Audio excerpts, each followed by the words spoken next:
After handing the rival Peoria Rivermen their first loss of the season in a shootout and getting a split out of this past weekend series, the Thunderbolts get set for the first 2 of 5 consecutive road games this upcoming weekend at Macon.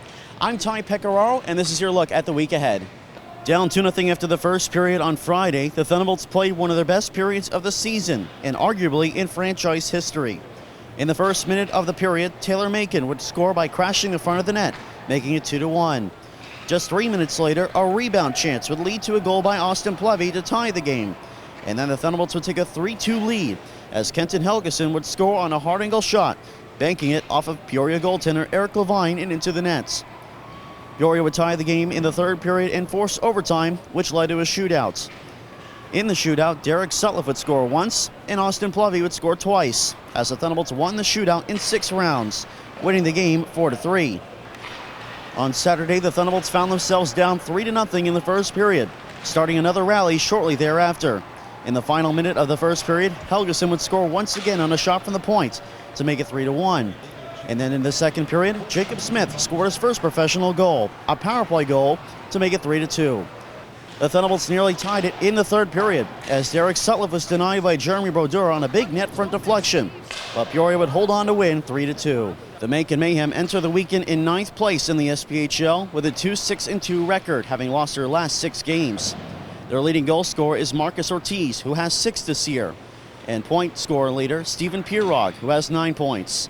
They are led in net by Kevin Entma, who has a 2-4-1 record and a .927 save percentage.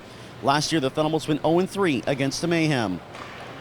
This past weekend, down 1-0 on Friday against Knoxville, Stepan Timofeyev scored early to tie the game at 1-0 before Knoxville would run away with 3 unanswered goals in the remainder of the first period to take a 4-1 lead. Led by goaltender Kevin Entma's efforts, the Mayhem attempted to rally back as Timofeyev scored in the second period's opening minute to cut the deficit to 4-2. The deficit would then be cut to 4-3 early in the third period on a power play goal from Marcus Ortiz, but Macon would not find the tying goal, losing 4-3. Taking on the Birmingham Bulls on Saturday night, the Mayhem again allowed the game's first goal before tying it on a goal from Jimmy Soper.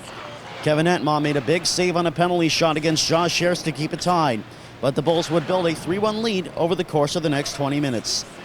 Jarrett Cupp scored late in the second period to bring Macon back within 1, and Marcus Ortiz scored to tie the game in the final 7 minutes of the third period.